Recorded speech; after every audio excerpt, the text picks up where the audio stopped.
group where we talk about open source software and things related to it.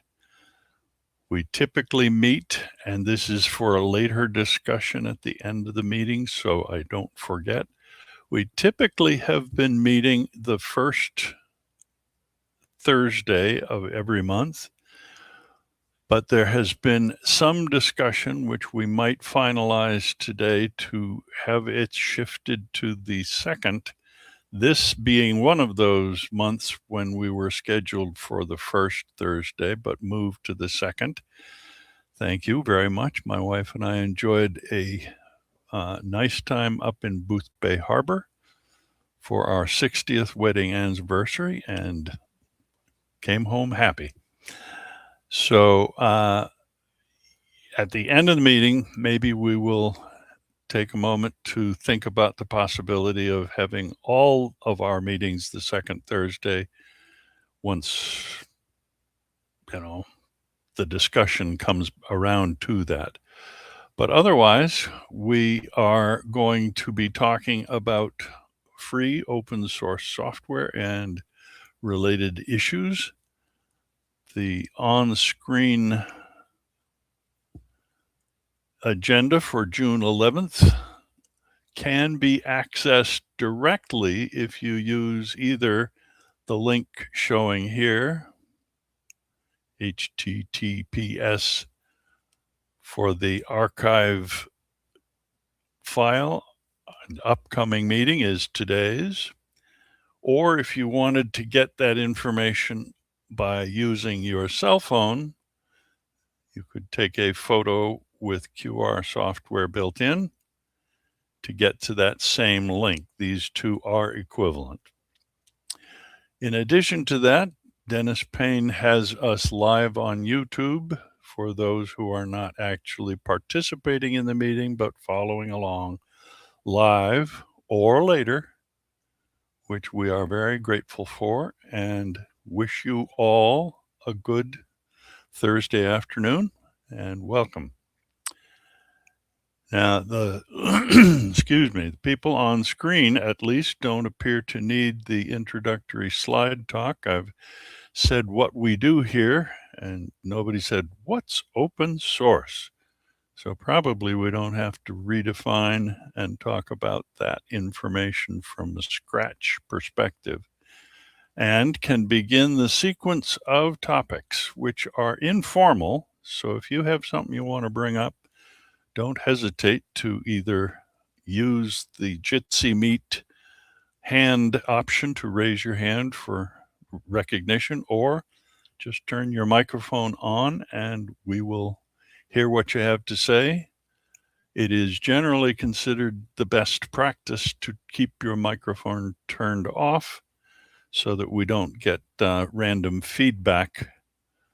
But when you are on focus, you'll be talking and nobody else will hear the feedback anyway. So jump in as you see fit. Age verification is the first item in FOSS news, and there is a whole series of laws we've talked about in past months about using the operating system to provide verification of everyone's age. Not just the kids, but everyone's age. And those of us who are open source types, it appears that open source software like Linux is going to have exemptions in at least the Colorado and California laws that have been discussed. Does anybody have any more comment on that we should consider? Jill and Dick have joined us. Hello, Jill. Welcome. We have been starting already. So I hope that this continues to be true. And one opinion that was expressed elsewhere, and is the second link in this topic, the age verification is seen to be killing teenagers' digital agency. A lot of us got into computers here when we were already adults, but I was introducing kids to their computers back in my days as a teacher in the middle school, and it would have been real pain in the neck and will be a real pain in the neck if kids don't have the chance to learn how computers work from the inside out. And you can only do that by having real control over your computer, not just permission at every level. Parents buy their computer. Kids should be allowed to use the computer the way the parents see fit, not just because they're 18 or 20 or 100. That is the opinion of this person in this link. Yeah, one thing about that, and it's related. I think it relates to either the previous article or the one you're going to do next. It has historically been true that teenagers up through young adults have contributed significant code to Linux and open source. And let's not forget that young man in India who invented Ubuntu with the new implementation of the Unity interface, Ubuntu Unity, which eventually became an accepted flavor before this guy ever reached 18. And that is the main reason this is a bad idea. The main reason, I think. If you're turned away from the tools, you won't get the opportunities the tools provide. And that's how simple that answer is. All right. Sylvia is the person on Mastodon whose opinion I was mentioning. And if you follow links from our agenda, you will get to all of these opinions from other people as well. OpenSUSE has apparently knuckled under by banning users under 16. This was presented to us by Ed. He was not able to make it because he's talking to another group today. But this sounds like very strange, bad news because this is not even a company controlled in the US. This is a European product. Anybody have Ed had to leave the country. He's in Marblehead. Ed had to leave the country. He's in Marblehead. Who is? Oh, yes. Ed is here in the U.S., but the OpenSUSE is German. That's if you consider Marblehead in the U.S.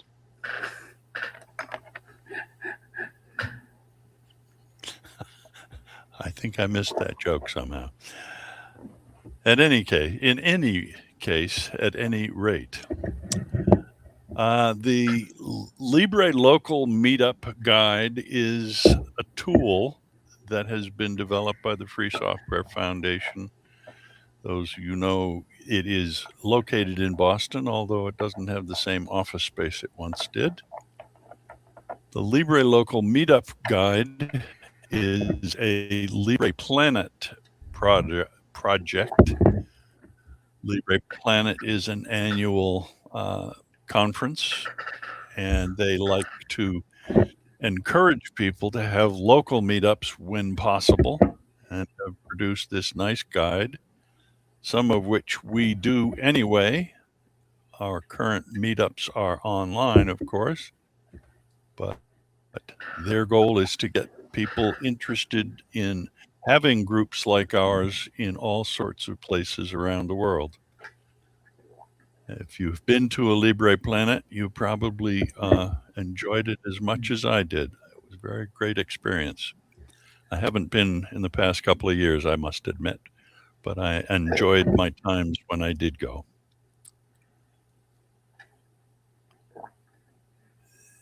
And another one from Ed noted that Vizio, which is an operating system on some televisions, has been purchased by Walmart.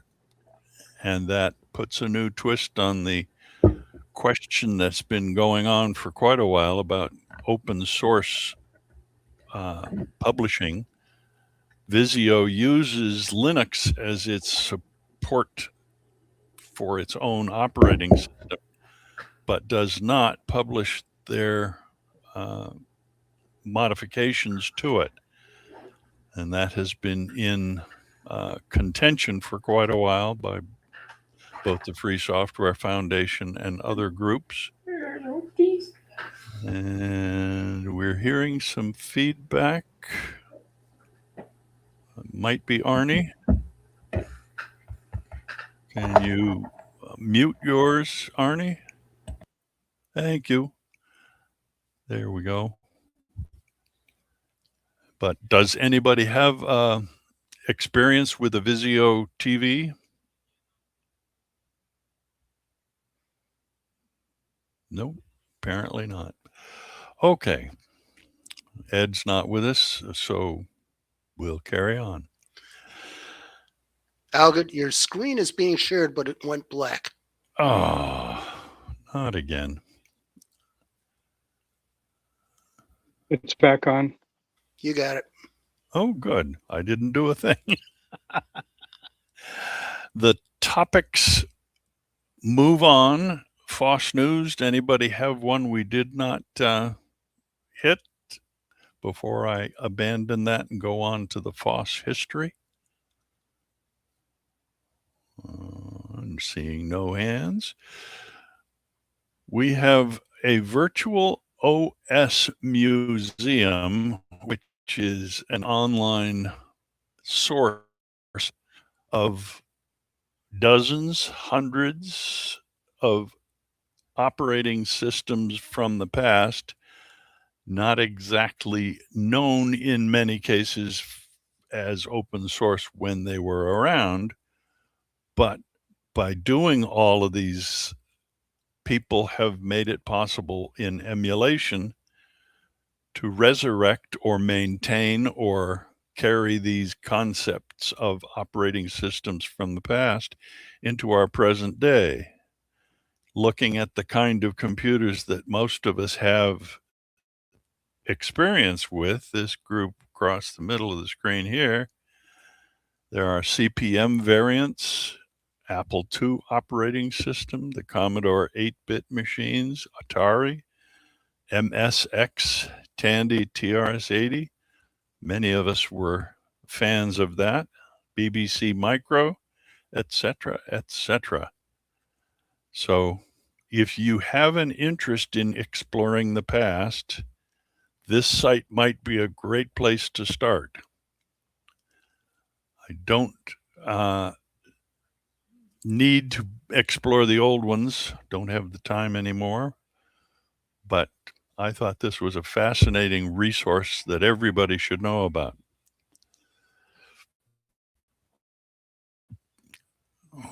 Okay. And Dick brought up the compact computer purchase of Digital Equipment Corporation back in the day, 1998, purchased at that time for $9 billion. And we didn't have to pay that much for our open source software. Do you have comments to make about this, Dick?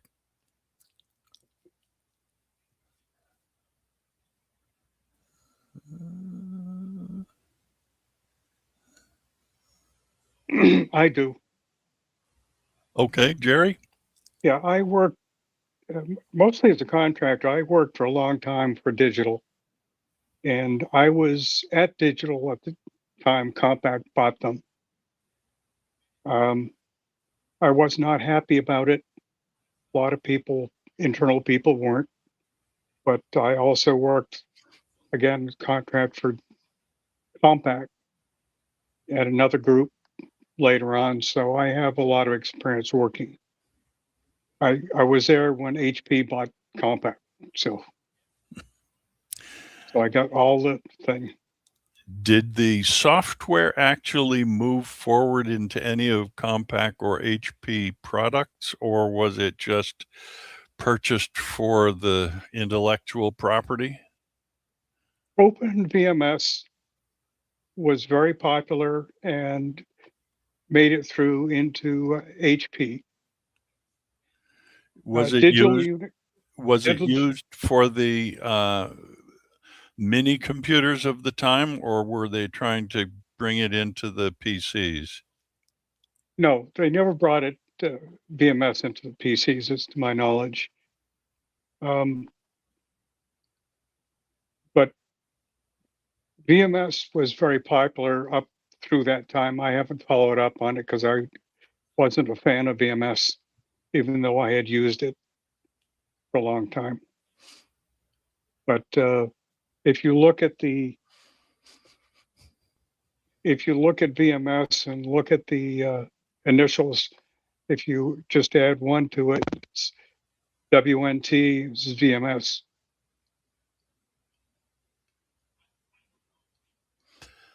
But that's because a lot of the developers of Windows NT actually came from digital. Hmm. Several of them. The history of computers is a woven web all by itself. Different perhaps from the World Wide Web, but still a fascinating subject.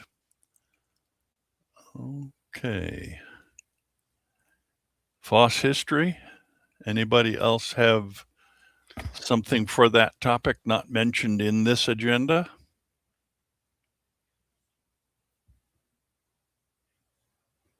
All right.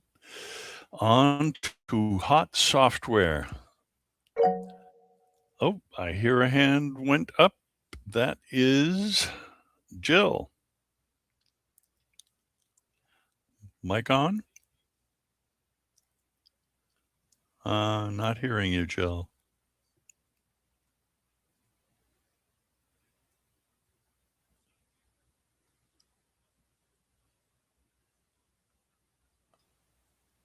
Jill appears to be still muted.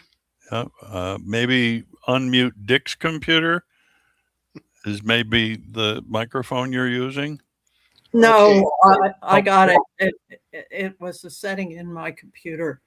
We were trying to talk and neither of us are getting on. Seems like Jitsi had turned off our sound or something. Anyway, Dick wanted to say something, so let me go set up his computer and we'll get back to you. Okay. And Just let us know. meanwhile, Algot, your screen went black again. Let me poke it back on and see whether that helps. Is it there? Yeah, it's okay. I think I have to have my screen showing the agenda for it to show up as the agenda. I hear a hand. Somebody ready to speak? Yeah, the screen isn't blanking out on my computer. Good. I'm glad. So, this make use of article has 5 Linux distributions that were popular until their developers disappeared. This is another one that Jerry brought to us. You have a comment about them? Yeah. Besides the one you already put into the agenda? Yeah. Well, that's what I put in. In FOSS, you seem to have a thing where developers, you have a lead developer, and then after a while he loses interest, and you don't have an organization behind him. So usually that distro loses out, or it's a file system, or the guy that runs the software is convicted of murder or something like that, which happened with Riser OS. Named I mean, for Riser file system. right. The And name I think, was his, if I recall correctly. yes, Hans Yeah. Riser. He was convicted. It's hard to do good work from jail. They don't let you have access to computers at that level. Yep. Oh my. A little more interesting note. This one is not in the agenda on the main website because it's a brand new link I came across. Maker Notes are a part of the digital photography data known as EXIF, but they are not typically revealed by any of the software that describes the location and all that kind of information about a digital photo.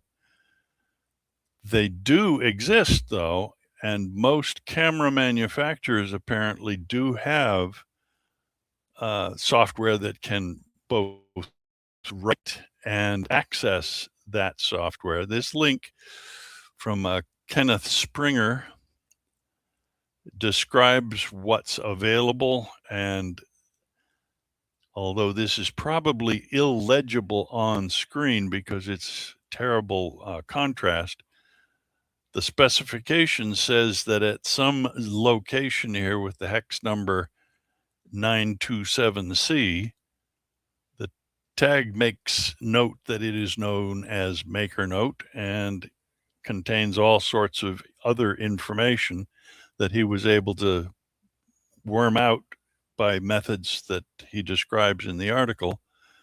If you are interested in digital photography, as I know several people in this group have said they are, this article might be worth having you take a good look at. Algot, Even- I have used Photox up to its current latest version that was issued in June, and Photox has considerable access to EXIF data. And I believe it has some editing capabilities for it. Do you know whether that includes this segment known as the Maker Note? I do not know. Right. I'm And not the expert on Photox. We do have expertise locally. I think I hear a hand. Jill? Dick? It's Jill, and we can ask Mike Cornelison about that. That sounds like a good plan. Who writes Photox. Right. They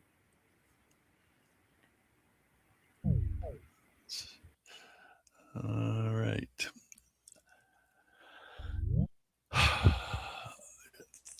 G-Thumb is the simpler, less complex tool that most people who use GNOME software, when they want to look at a GIF or JPEG or any of the other supported file formats for images, it has been redesigned to work better, have more effect.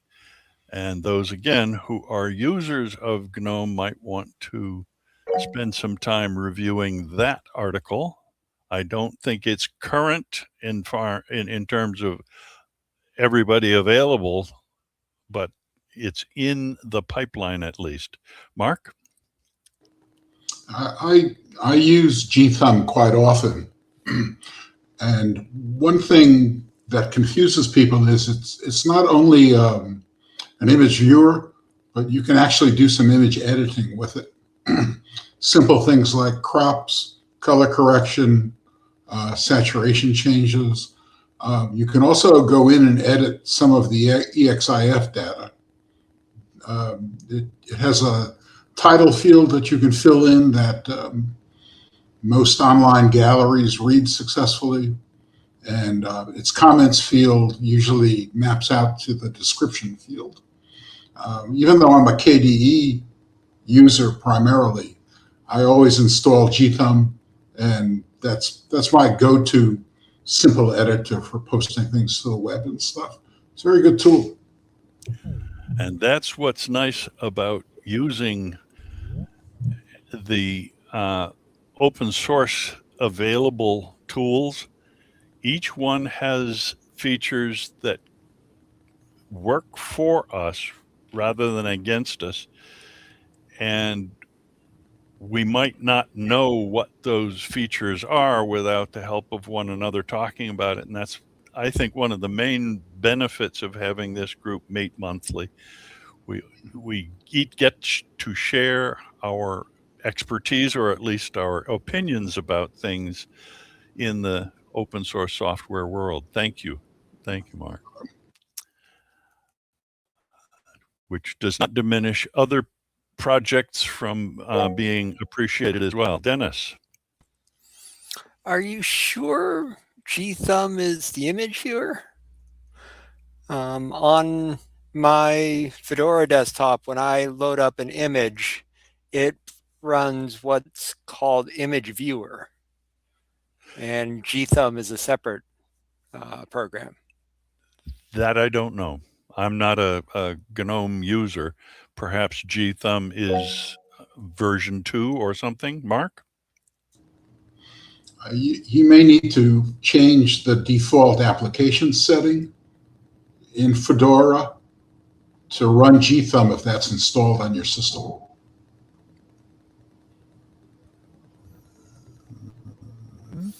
Okay. I just posted a description from gthumb.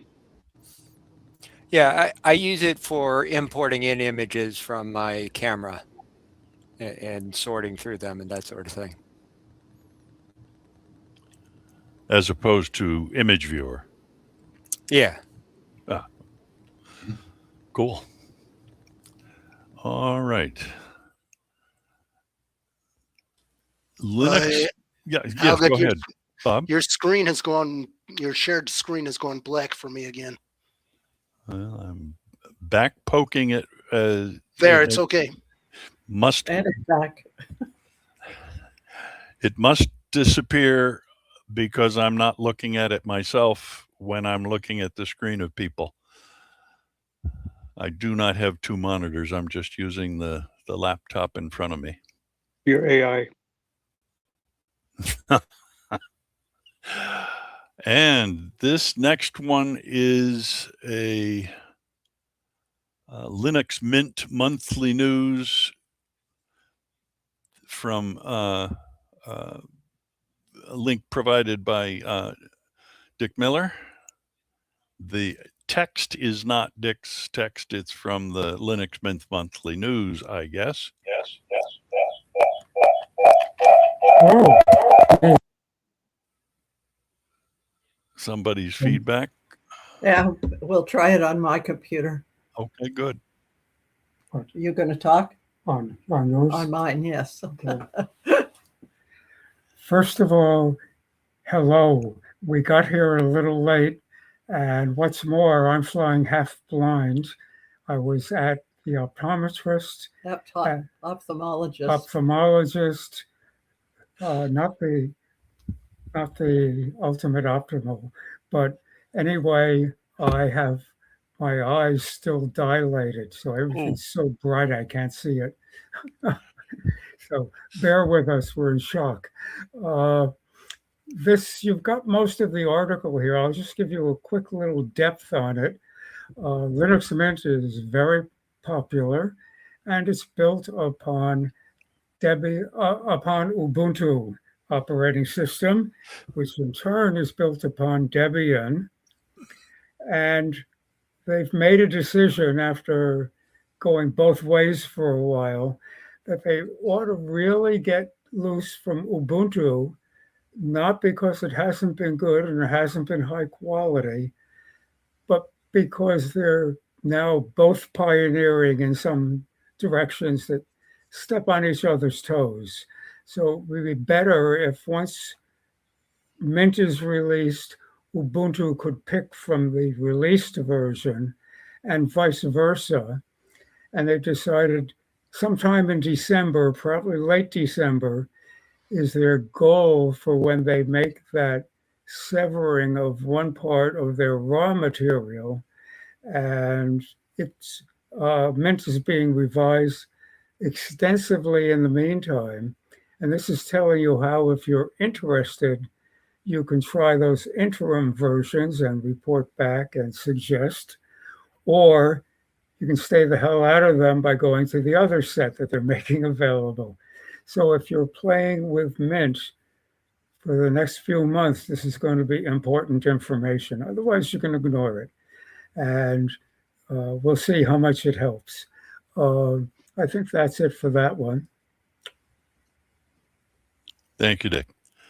I will also correct the link to make it a live link at the ISO link that you have at the end of that article. I don't know how I missed that. Good. And thanks all the time for that. What's a good screen reader for Linux was a question asked by a Mastodon user in recent days that has lots of comments following on to explain what different people have found as screen readers. We have had in the past a couple of participants in this group who were blind, are blind, and good screen reader software is important for all of us who need to understand that open source can solve problems just as well and often better than the highly proprietary Windows and Mac, which, from what I have heard, do a better job with accessibility in many, many cases. So the answer to this question is something that Linux users would benefit from knowing, and I recommend that you read both the original question post and the follow-on comments that should show up when you go to this link. And then there was mention of some good screen reader tutorials at this particular comment, so I put that one in as a separate link as well. Okay. Any more hot software we don't have in the agenda yet?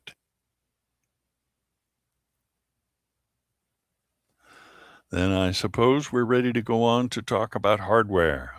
And, oh, I think I hear a hand. Yeah, me again. Go to it, Mark.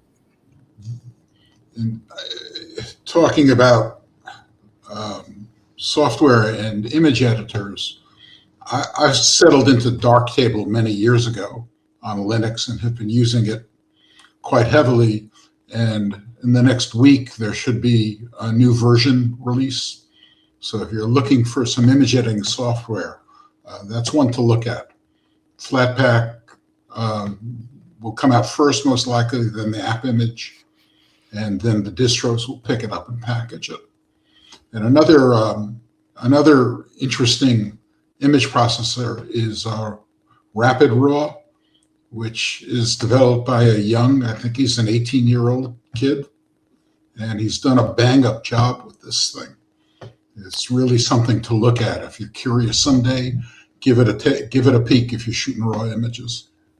Nice interface on it. If you could put in the chat area links to both of those so that I can add them to the agenda after the fact. And it will be in the online version as a result of those additions. Thank you. Okay. I shall do that. Thank you. All right.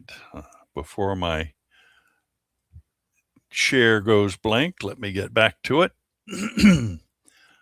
Hot hardware, and this is a new edition that hasn't yet gotten online.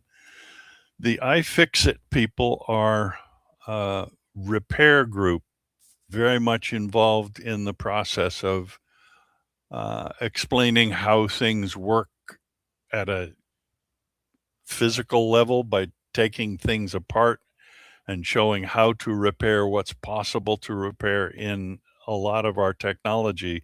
They publish a lot of good teardown articles and guides on how to fix what you can.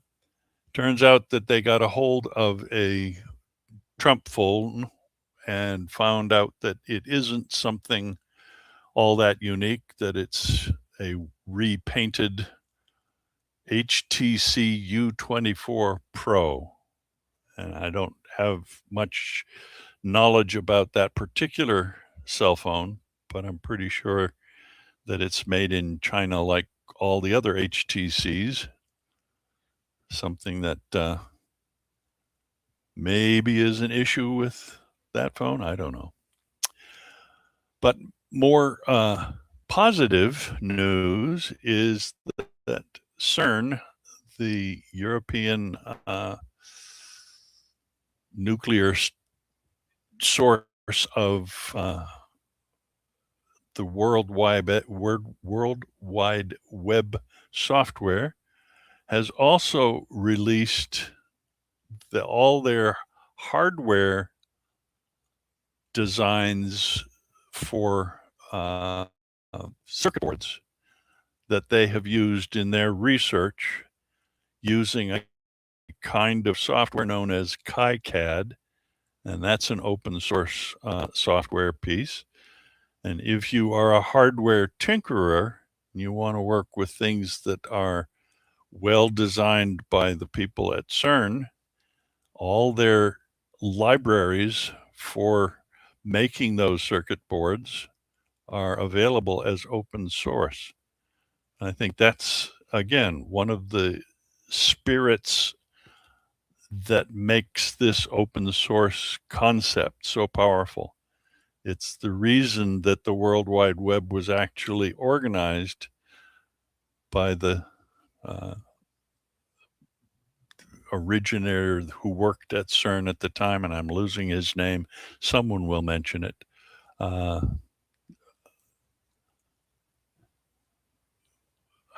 Can't bring it up. But open source. Tim Berners-Lee, thank you.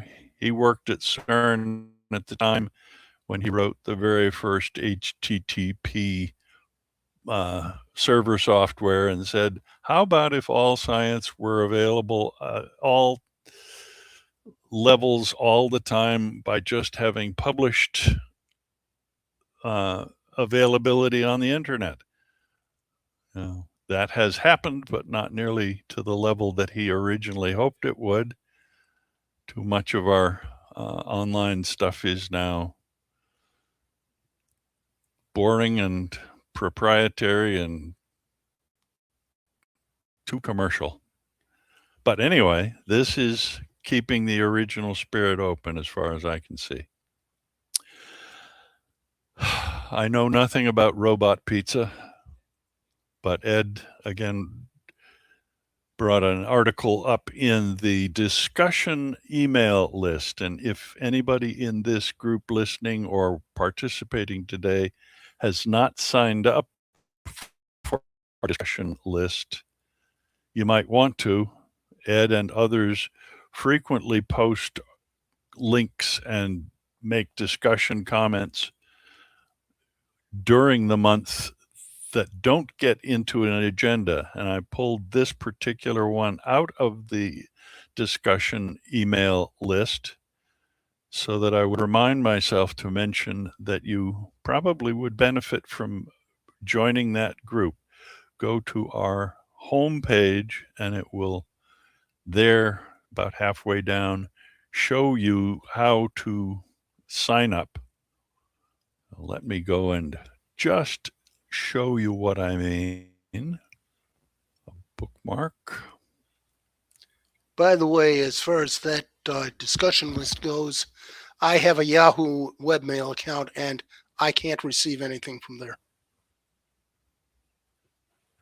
We are I can comment on unfortunately. that. Yahoo was the people behind DMARC, and DMARC has never worked properly. I did see a problem with Yahoo, and I logged into Yahoo. I had a solution, but at the time I had to go to class. I didn't have time to follow up. Jabber and I have to go back and add that to DNS. We'll see if we can fix that. Sooner the better from everybody's perspective. So here on the screen here, we have an announce list, but that's having the same problems of Gmail and Yahoo not accepting it when our mail server sends something out. The Gmail should be working fine now. Jabber Pardon? finally got the DKIM fixed. Which list is successful then, do you think?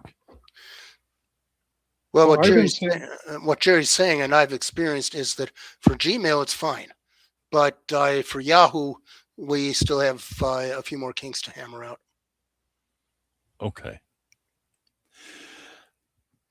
With luck, these two mailing lists will be as effective as they were at the beginning when they got set up. We have the announce email list and the discuss email list.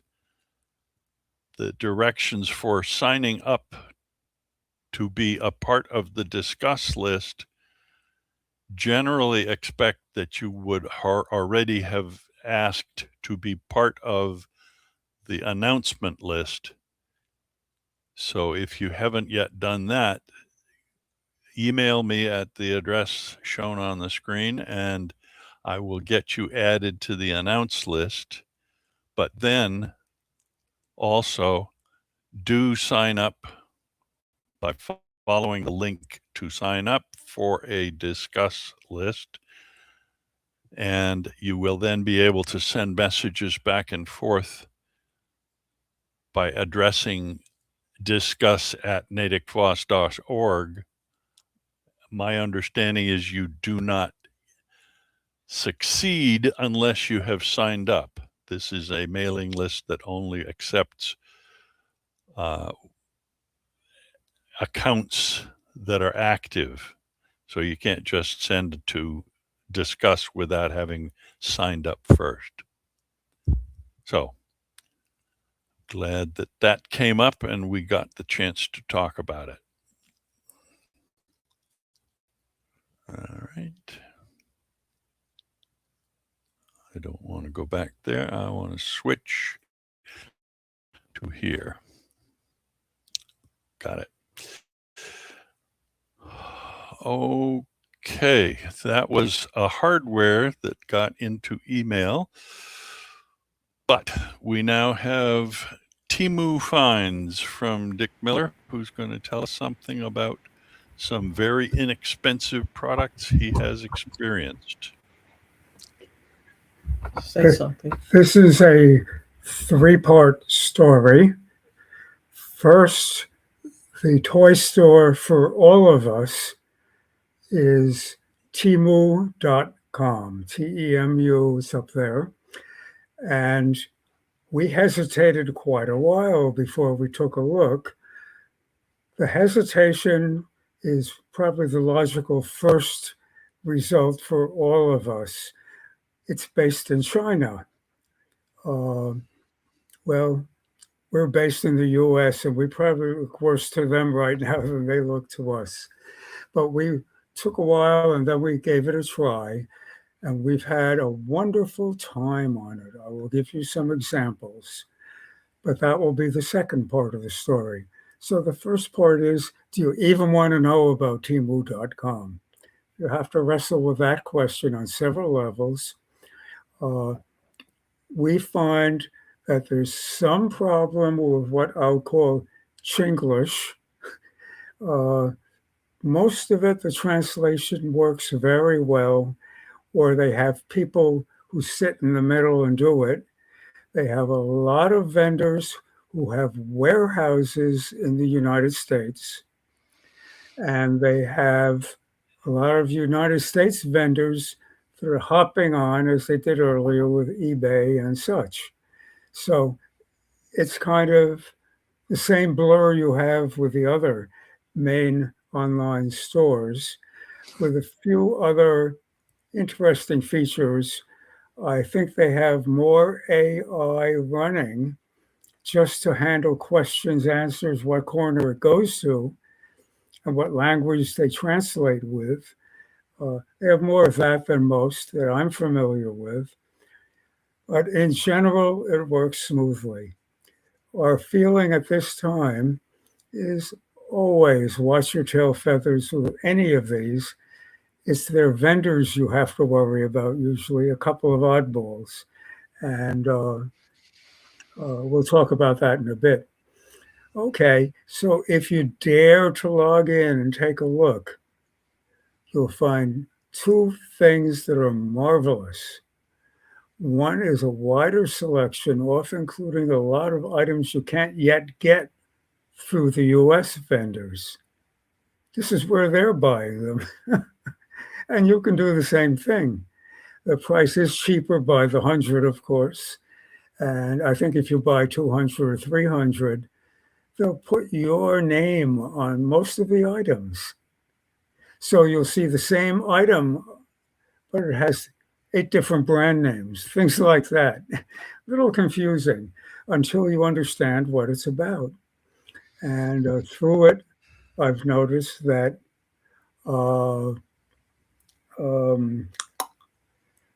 well, Walmart was the handler. What's the brand name for the drives from Walmart? I don't know. Anyway, we found out, no, they're not made in China. But, Western Digital is what I'm trying to remember. Western Digital drives that we've ordered through Walmart, through China, are the right ones. They're good. We're very happy with their 4 terabytes, but they were made in Thailand. Western Digital never told me that. So we're beginning to get on some of these interesting tracks. In addition to that, I have some things to wave at you. One I'd like to talk about briefly later, but I just want to tell you, I now have about 20 designs of high quality headphones that sit on the ear. A few of them go in the ear, but I've got the best damn on the ear ones I've ever heard, and they're incredibly inexpensive. If you want, I can provide information on this set, which also translate, I think, at the moment, 150 languages. You see English for both sides, and they see whatever for both sides. And it'll work audio with about a 1-second delay or less. They're very nice. The charging box, they'll work on one charge for about, I think, 8 or 9 hours. And you can use one. You could take one out and charge it a bit in the box while you're running on one. Then you can put in 2 if you like.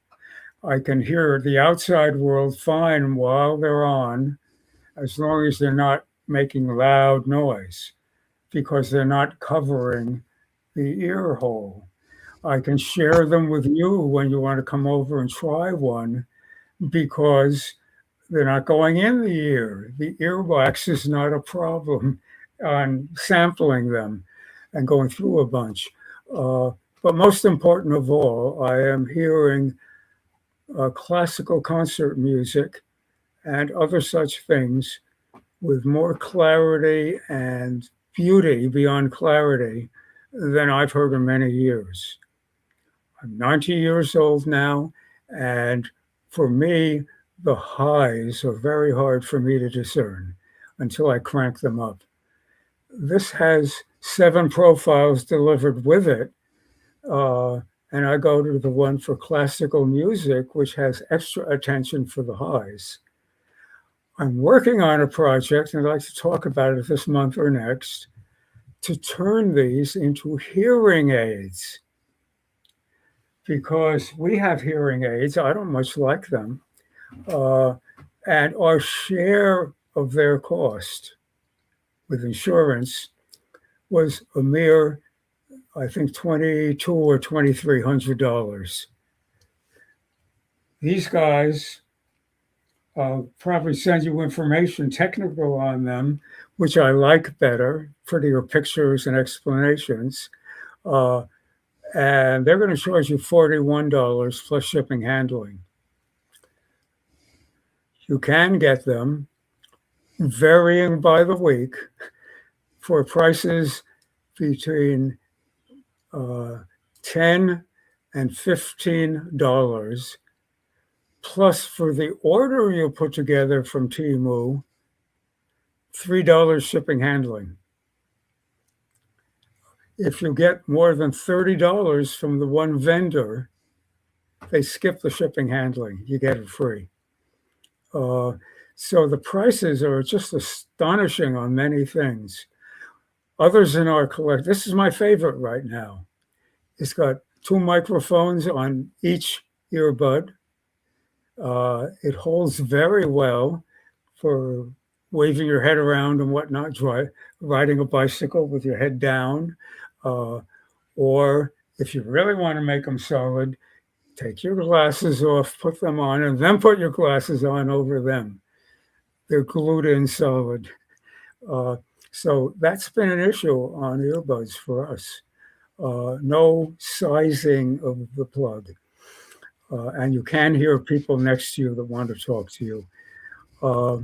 So these are my favorites. They're cheap. The cheap ones go for $3 a pair.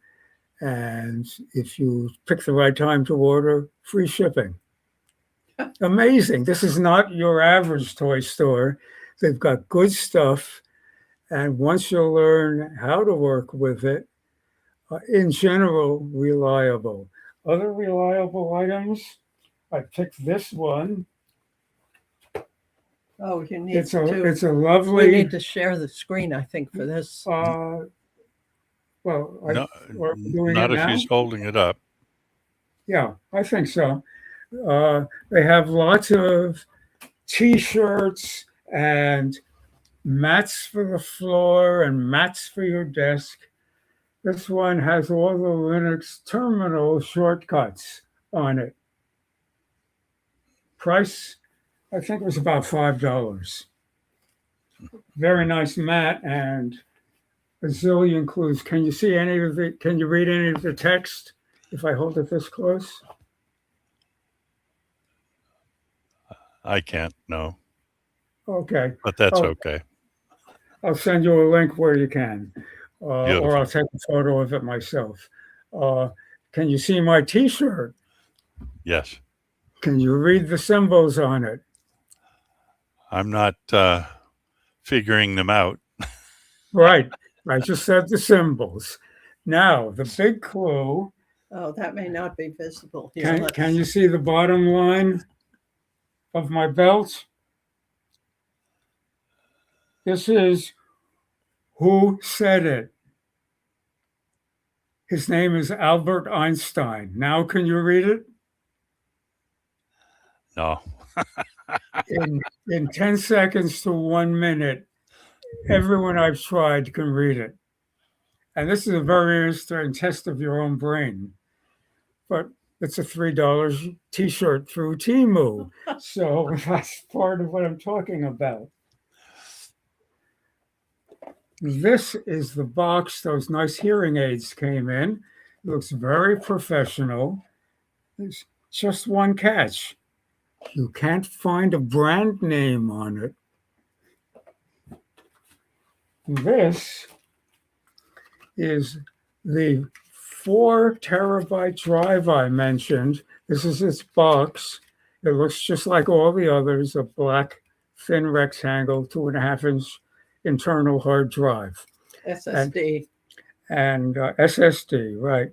And this one has a list of different sizes the drive might be.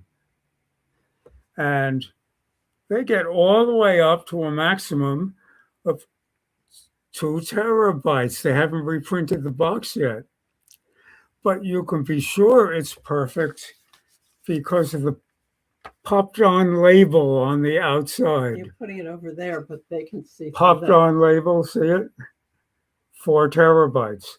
What the hell? Can you trust this or can't you? Good question. Now, how would you like to buy? Again, it's a little hard to find a brand name, but how would you like to buy a really good, sharper than your computer screen for most people? It's 2560 by 1440 like mine, except for one thing. They've designed it for the new shape of screens. It's 2560 by 1600. They've gone to a taller ratio. And everything you ever wanted, typical cost to get it to your side of the world. They do have some local sellers also. And typical cost is going to run you $20 to $25, including tax and shipping. There's just one These problem. are all the really good things I'm telling you about. And that's the second part of my talk. By the way, we paid a few dollars extra, and it came with a really big, I think 80 or 100-inch diagonal plastic film screen and a way to hang it from something. There were a couple of wires that you dangle it. That would cost a few dollars extra, less than $5, I believe. So is it any good? Well, yes and no. Again, forget about a brand name, unless you want to pay more for the exact same one. Comes with a nice little remote of its own. And it comes with a power cord and an a readable manual. I won't say it's great English, but it's probably the best English manual from China I've seen yet. And good photos with it, and you can find it online. Inside, well packed, is what we were talking about, and it's got no size at all to it. It's wonderful. It weighs even less than it's small. On the top, it's got a bunch of buttons, and they'll do almost everything on automatic, including you could put it up on the ceiling or the wall at an angle, which will result in a very distorted perspective, and push a button that automatically corrects the perspective. So you're looking at a proper rectangle without slanting sides. It's got a lot of tricks like that, including autofocus, etc. Wonderful. How can you go wrong? We're coming to the third part. I'll tell you how you can go wrong. And that is everything we got was quite good until we got to these guys. We've ordered 3 now, each of which we thought was going to be that resolution. Set it in print. And instead, in the fine print, I think it's not even anywhere in this fine print that can't be read without a magnifier. But it turns out it's a little less than 2560 by 1600. In fact, it's 320 by 240, damn it. That's not as bad as you think. They've done something incredibly clever. It looks almost as good as a 1920 by 1080 would. That's because each pixel is a perfectly square LED, and there's approximately 0 space between them. You don't see a bunch of circular dots when you look too close. So it's surprisingly better than it ought to be, and it's entirely worse than what we paid our money for. So we went back to them and said, this isn't what we ordered. We want one of the kind we ordered. And the company mumbled something or other and said, talk to Timu. We talked to Timu, and Timu said, no problem. For any defect or any mismatch, or just because you don't like it as much as you thought you would, you have a 90-day full return warranty. The factory also puts on it a 3-year factory warranty. And as long as your Chinese is good or you're patient, this will all work out. We got a near instant refund on the first one, but no chance that we found for getting the one we wanted instead. So we returned it in full. We've already learned you always say, please include a prepaid shipping label for the return. Otherwise, the shipping is apt to fall in your lap. They'll say somebody else made a mistake. I've had this with Best Buy. I've had this with a lot of places. So that's a tip in general. In particular, we waited a few weeks and they made sure we weren't ordering from the same vendor name. But how are you sure you're not ordering from the same vendor who opened under 5 names? We don't know the answer to that yet. But the next vendor we picked was nearby, not in California. We figured it probably wasn't the same vendor. And we ordered one that had all the right specs, but we never found out because about 2 hours after we placed the order, we saw a much better price, closer to the original price, which was lower than 20. And we canceled the order instantly. Timu canceled it, no problem, no surcharge. And we ordered the other one, which was coming from near us, maybe near New York City. And we waited and waited. And finally it arrived. What do you know? The exact same 320 by 240. Where was it shipped from? New York, New Jersey, California again. I don't know what the facts are, but I've got my suspicions. So we went back to Timu. Timu will refund the money instantly, and they have short little places you can pick which of 7 items you want them to respond to, like it was wrong, or it was broken, or I don't like it, or Description wasn't what you got. yeah. And what I want to do is send them an email message that starts a thread I can keep reading and sharing with you. Well, we spent 3 hours a few nights ago trying to figure out how to get them to send us an email connect, or just how to reach them by email to tell them so. And I found every choice short of that one. I know they have it from other people that I'm reading comments from. And a lot of them are commenting about these 320 by 240, very high resolution, incredible projectors. Other people are getting the right ones and saying they're that good and more. So we don't know yet. But Timu will refund the money instantly. I'm trying to send them a message saying we've already done that. This time, we've got the 90 days, let's see if you can deliver one that's right after two that were wrong. Then Live streaming is on.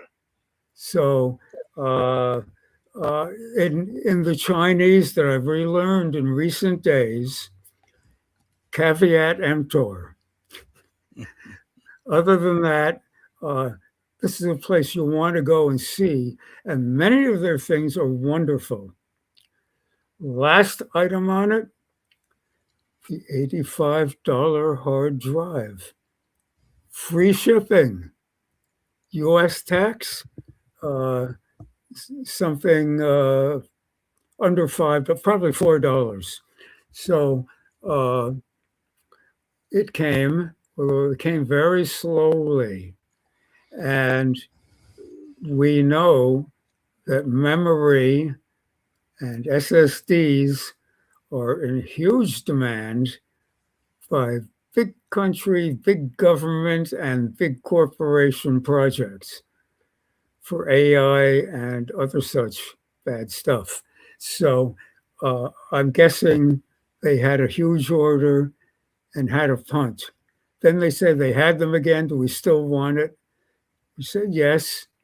And we got it a few days ago. We've been a few days trying to reformat it.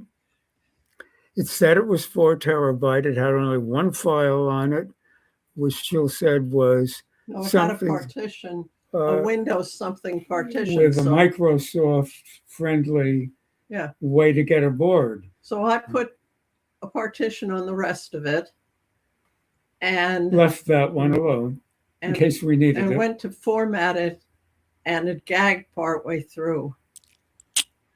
And then It said it was ext4, and Jill went to reformat it at ext4.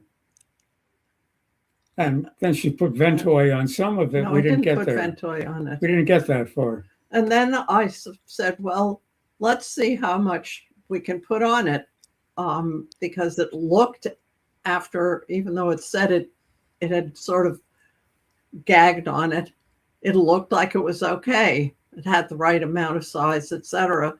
So we took one of our backup drives that has 3.9 terabytes available, and it had 3.1 terabytes written on it. And I started copying that, and somewhere around, I don't know, 64 gigabytes or something, it crapped out. So, First clue. yeah. So then I did something else, and it just sat there and ran and ran and ran, and finally said, no, I've got an IO error. So this is one where we don't yet know the story. I showed you its box, which only went up to 2 terabytes, but they put a label on it and said, trust us, it's 4 terabytes. Right. And when I On the looked at back it of the with, drive, no mention. when I looked at it with Gparted thought it had 4 terabytes. So I think it may be this good, is where but I this is can't where prove the it yet. this is where the emptor should caveat. Mm-hmm. So we've covered a lot of topics in one, but you want to see what the prices and the varieties of things you don't know are there. Did anyone know these were on the market yet? And it puts out a damn good picture for the limited number of pixels. It's true that it's a better image, but it's not good enough for what we wanted. So stay tuned. Next month, we'll know a lot more. I still find it very annoying if you've bought something from Temu and you don't really want more of it. They keep sending you ads that say, you're interested in this, here's some more. Oh, I see that one differently. We're going to have a lot of friends that want more of the ones that we like. So they tell us when they're on special sale. It's interesting. Oh, one more thing. You know what a bait and switch is, which I may be describing? They don't in China. In China, they'll be listing 20 sizes of this drive. And they'll list the range, from 1/4 of a terabyte to 8 terabytes, say. And they'll post the lowest price. Yeah. That's par for the course. You have to open it to see the real price for the one you're talking about. They're just telling you you can afford them, and for the one you want, you'll get the price when you tell them the one you want. And sometimes the 4 terabytes are cheaper than most of the 1 terabytes. And that's definitely true compared to the US market. But And we've had that's because they're the defective ones. I don't know if they're defective. I think they would have said 4 terabytes on the box if they were defective. But there's stuff to be learned. Some of it's honest, and some of it I think is quite dishonest. And Timo is insuring you against it, but not without a waste of time. Right. I say it's worth learning how, but I want to learn how to get that hard drive formatted in Linux. Good luck. Mark Siskin. Yeah, I've heard about from others that those SSD drives, if you open it up, it's got an SD card in there. And usually they're 32 or 64 gigabytes, and that's it. Wait. That's a good way to cheat. But a lot of people are reporting it looks like it is the right stuff. They just are frustrated and haven't found the right contact for the good technical support. Now, Timu's working on that by trying to get more and more US options to order from, where they have people who can do that. And you're entitled to it. But between what's written and what you can actually do on the day you want to do it, you got to go measure. When you see that ad, you don't say it's a bait and switch. You open it, go to the one you want, click on it, see its price first. And if you're still interested, you click to see anywhere between 5 and 5,000 remarks from actual customers. You can see what they had to say. And Timu sets it up so you can read it in size place. How many liked it, how many hated it, how many thought it was good but not safely packaged for long distance shipping, things like that. So you can get a lot of the answers from the recipients before you think about placing the order. You just have to learn how to deal with that system, and they'll cover you against the bad guys, if any. My message that I'm waiting to send to them says I want 2 things. One is what I paid you for, and the other is I want you to tell me what you're doing about these vendors that have a lot of reported complaints, now that I know where to look. So it'll get interesting. Oh, and a lot of good drives have one of those sticks inside them. Sometimes it's because you used up the one slot on your computer for the RAM. That's what you wanted to put in there. And sometimes other reasons.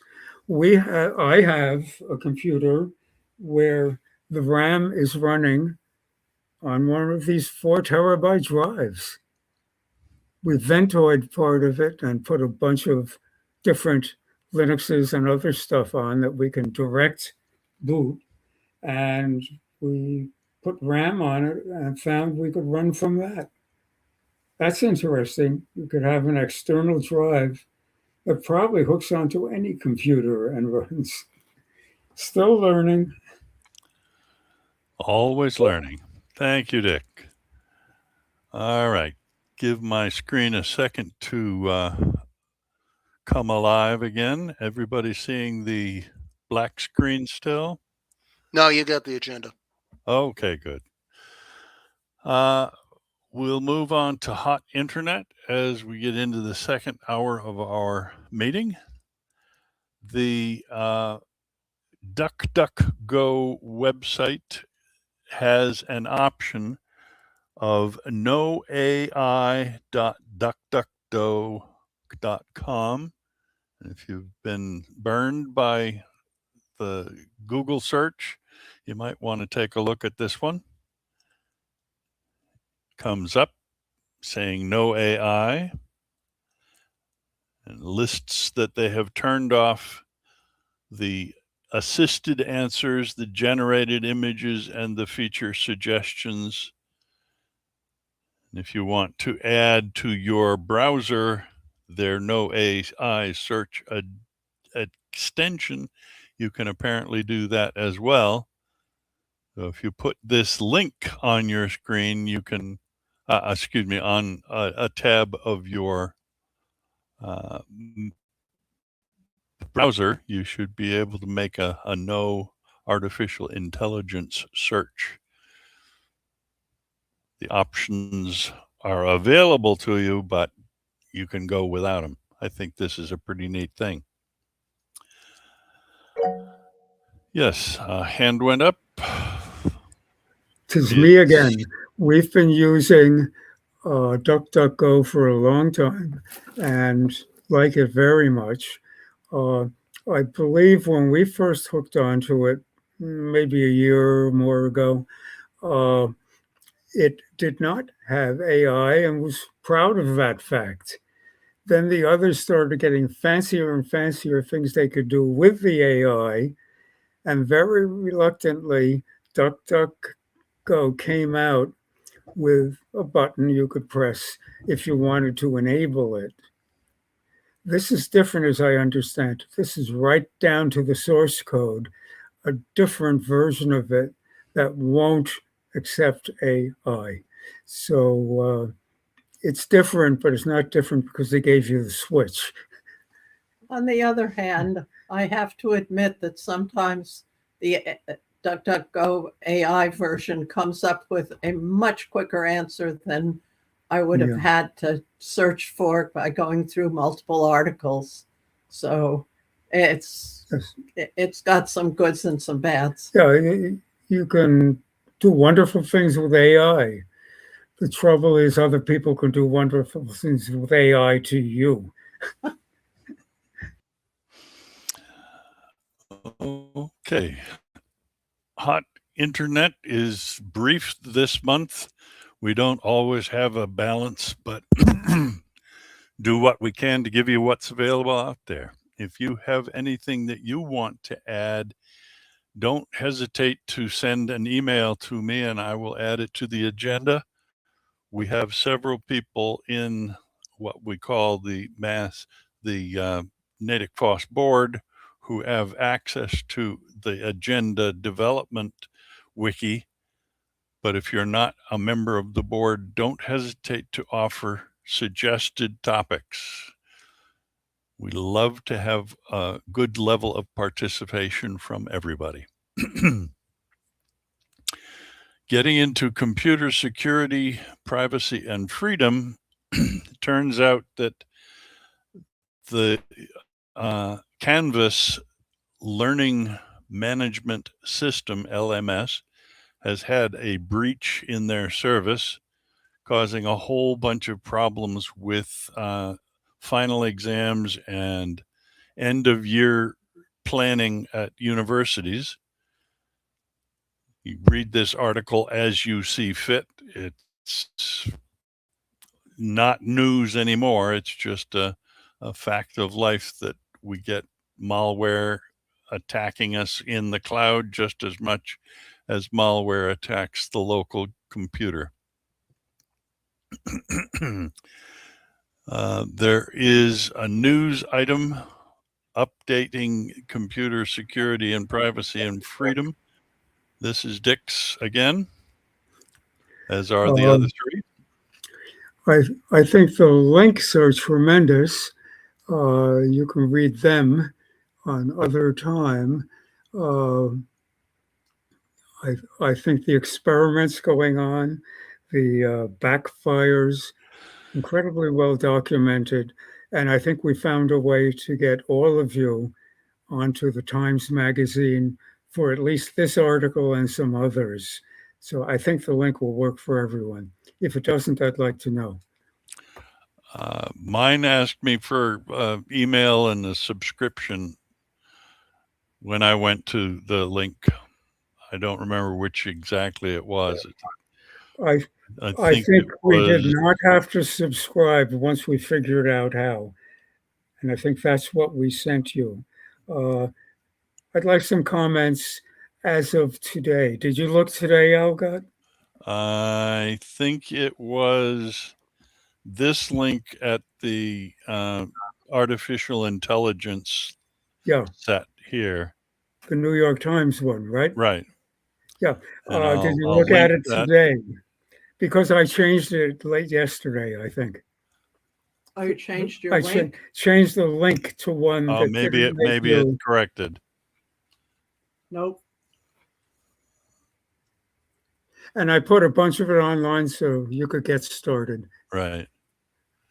I smell that this is going to be a continuing theme. Your library does have it.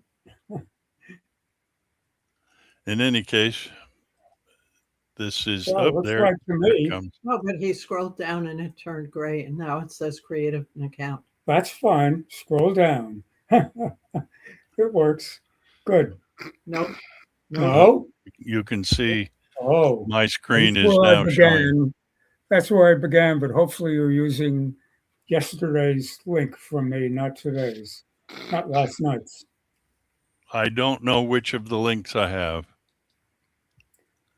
Well, You can look up, it's the AI University College California HTML link, but I suspect it just doesn't oh, like me. maybe it isn't posted yet.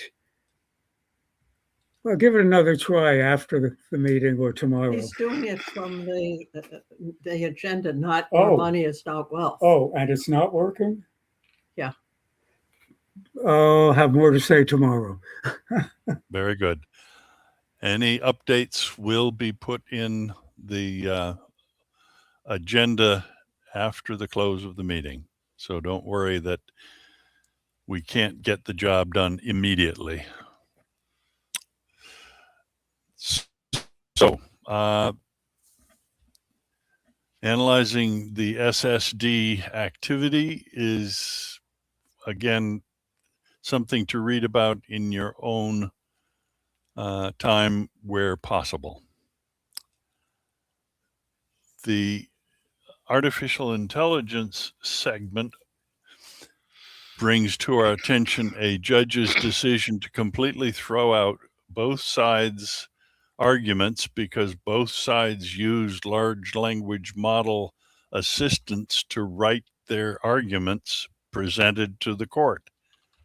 This is also a partial paywall, but the concept is explained in the top part of the article. So if you get there, you don't have to go beyond asking for your email. The details are probably going to be available in other locations as well. This is the summary link that is on Dick Miller's money section site. Be aware that as time passes, this link will slide down the segment of the screen that it's part of. This is not a direct link to the specific topic at the moment. Maybe that is something that Dick can update with an idea on this link, changing his webpage as well. If you slide down the intro, you'll find more, maybe a dozen chapters. A little further down. Right. Oh, you're in the right place now. Yeah, I'm in the right place, but what I'm suggesting is from to the front have screen, you slide down Listen. like that, and you'll see the list of chapters. You just click on AI. Listen to what he said. Once Okay. you add more articles, it'll keep going down. So he's suggesting maybe you want to have find it in that page link as opposed to the top of the page link. I think that goes for most of everything in there. Well, I'll have that's to true, think but about since that. it's in our agenda, if you can go into the HTML and give this particular one an ID, then I can do that. I can point to the one that is that ID, and it will always come to this point. I can do that. Because as you Good add new point. topics, this will slide. Now I follow. Good. I thought you were talking about more general. Can do. Okay, we'll talk. All right.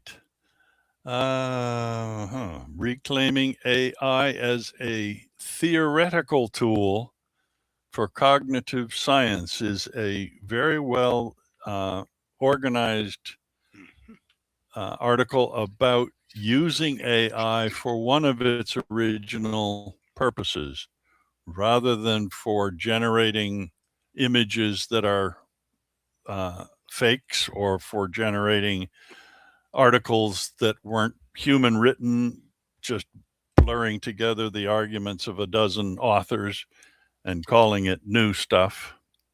This is a pretty good explanation of why this person feels AI has a use that isn't slop. So I recommend that you read that article to get a little more positive view of what AI might do for us instead of what it is doing for us. And this one, I think, is a sad Project Atomizer, recently installed at Arizona State University, put its courses online that were built from modules written by professors who teach at the university, but without their knowledge or consent. Now, I'm sure it's one of those deals where a company says, when you work for us, your output is ours. Don't write anything for us that you don't want to give to us. But this is kind of a crummy thing for a university to do, where they live on the skills of their professionals and are saying, don't worry, we'll take all the good hard work that you've done and rebuild your courses to offer to people. Project Atomizer. I don't know how it's going to come out in the end, but I would imagine that there are a whole bunch of very angry professors out at that university. Well, that's why it smells. I missed that. Project Atomizer. Mm-hmm. An atomizer is a spray. Just takes little bits and disperses them as it sees fit. Okay. Hello.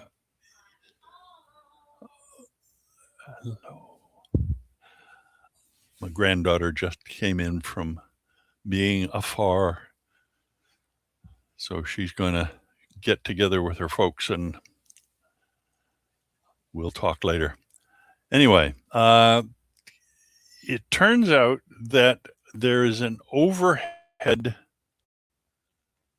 associated with cutting middle managers out of organizations where AI is allowing lower level people to do work and putting more upper level managers in charge of all those people below. Instead of having somebody manage 20 people, an upper manager is now managing 50 or 100 more directly. And this PhD research study considers the problems that offers, since oversight is now spread thinner than it would normally have been with a more complex organization. Sounds very much like cutting the waste out of a business. We tried Only flat to have- organization structures 20 years ago and had exactly that problem. And that's the point. Indeed. Welcome and thanks for that. All right.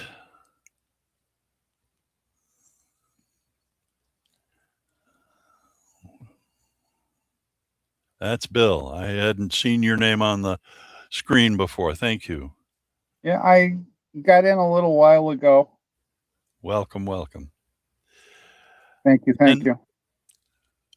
the next question is whether AI is profitable.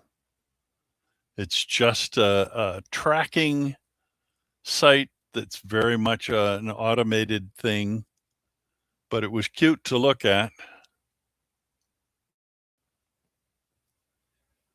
The total industry cost at this moment, according to this web page, has been $1.4 trillion for the AI expansion we are undergoing. And the total industry revenue, 613 billion, less than half of the industry spending. And according to the third item, which is a moving target, 1.6 million, soon to be 1.7, eventually to be 1.8 while we watch. No profit yet. I wonder when and if it will happen. You can come back and take a look at this site anytime you want. That's why we make the links available. And this is an article by Amnesty International, not one of the typical groups you would expect to talk about AI, but Amnesty International believes that exposing the generative AI online is unlawful by design. They believe there is a human rights cost to generative AI. I think you might find this article interesting.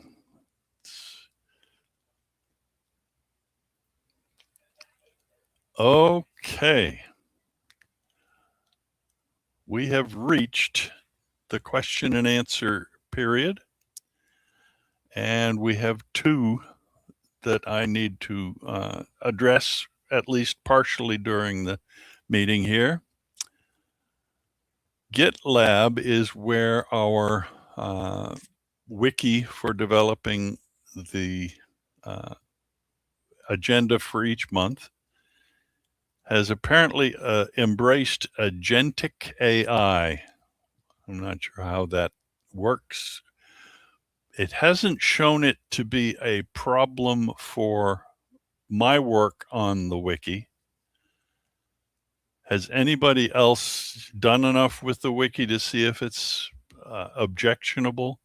And if not, we'll put off a decision on whether this will impact our agenda development.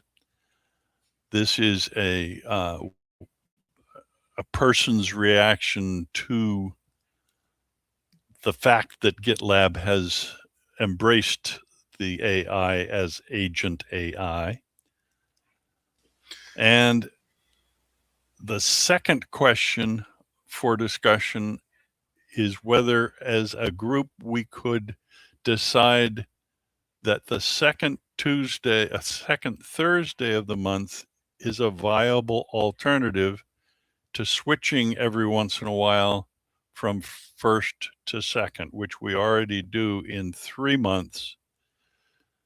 Today's was an extra switched to the second Thursday. We have a pretty good crowd as I look at the list here on screen, I see we have 12 people. That's pretty good. So, I discussion. just set up a poll on the, Oh, thank you, Jerry. Thank you.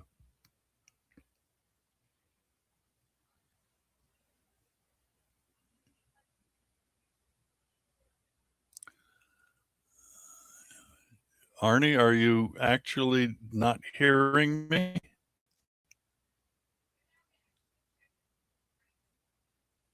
Maybe Arnie is.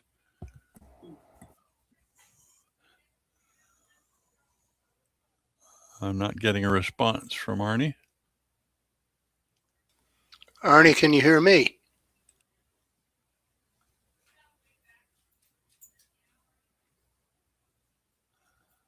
Maybe it's on Arnie's end then. I don't know. I'm The sorry. rest of us are hearing you. That's good. That's good. I suspect it's one of those Jitsi meet things that happens every once in a while. But is there discussion concerning either or both of these that should be handled today?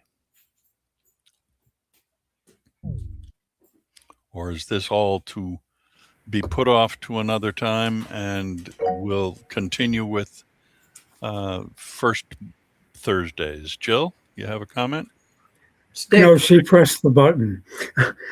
Dick, first of all, it's fine with us. And I think it would simplify things for certainly newcomers and maybe everybody. So unless somebody has a terrible time with it, I think it's a great idea. I have two related suggestions. In order to meet people more often, I would like to propose that perhaps once a month we rotate between different libraries and such, and just a little demo can be, 4 people can put on a pretty good show with 4 computers. And instead of once or twice a year, we do that. We see each other live more often too. So that's the second thought, just face to face. And the third one is we just happen to be lucky enough to have a great summertime backyard. We could also just have potluck parties here anytime it's good for us and enough of you. Doesn't have to be everybody, could be. I don't count the ones in California and France. All right. So let me see about the poll. I'm trying to backtrack.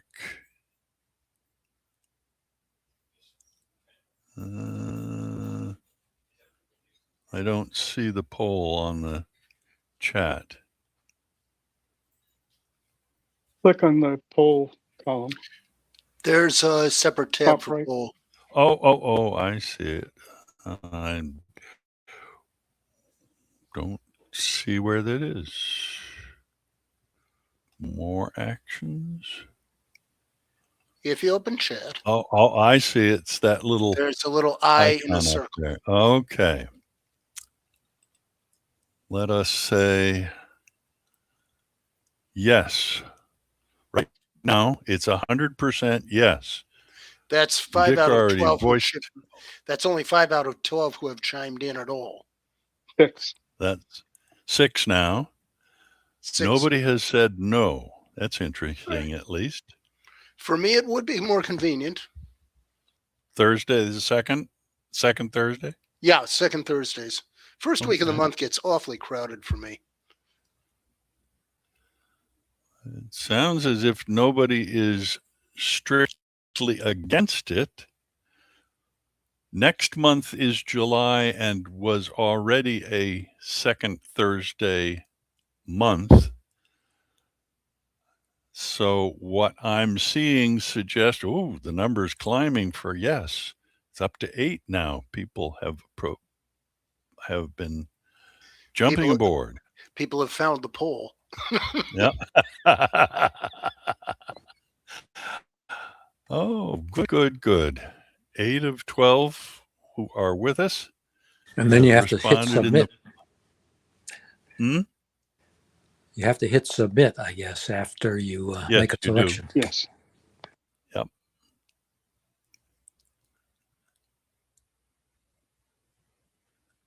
Just a quick announcement on the BLU. We have an Install Fest on the 27th of June. It's going to be at UMass Boston. I'll put that link in the chat. Thank you. Just a second.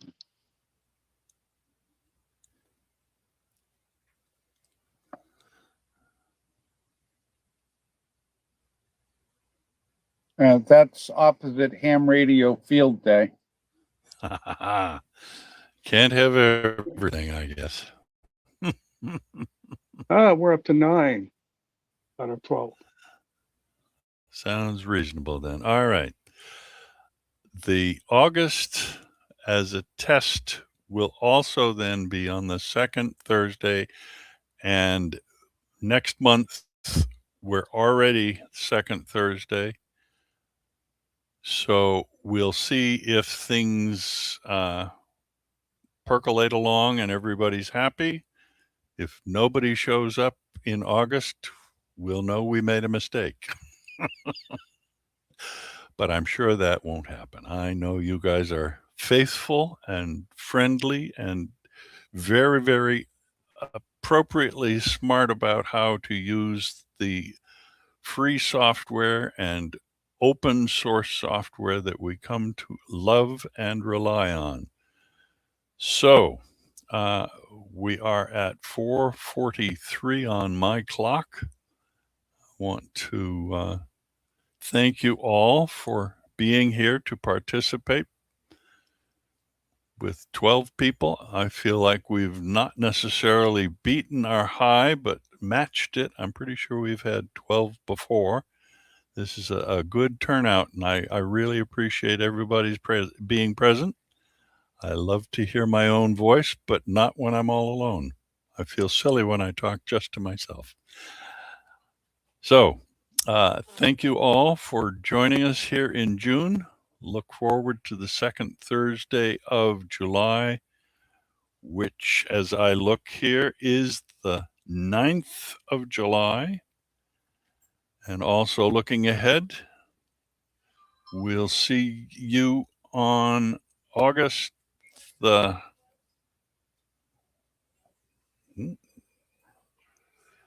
13th of August. That will be put into the web page, which is going to go updated with all the good notes from the chat in probably 24 hours from now. It'll be updated. Maybe sooner, but that depends on how much time I get to spend with my grandchildren. Thank you all for coming, and I look forward to seeing you in July. Farewell, all. Have a good evening. Have a good evening.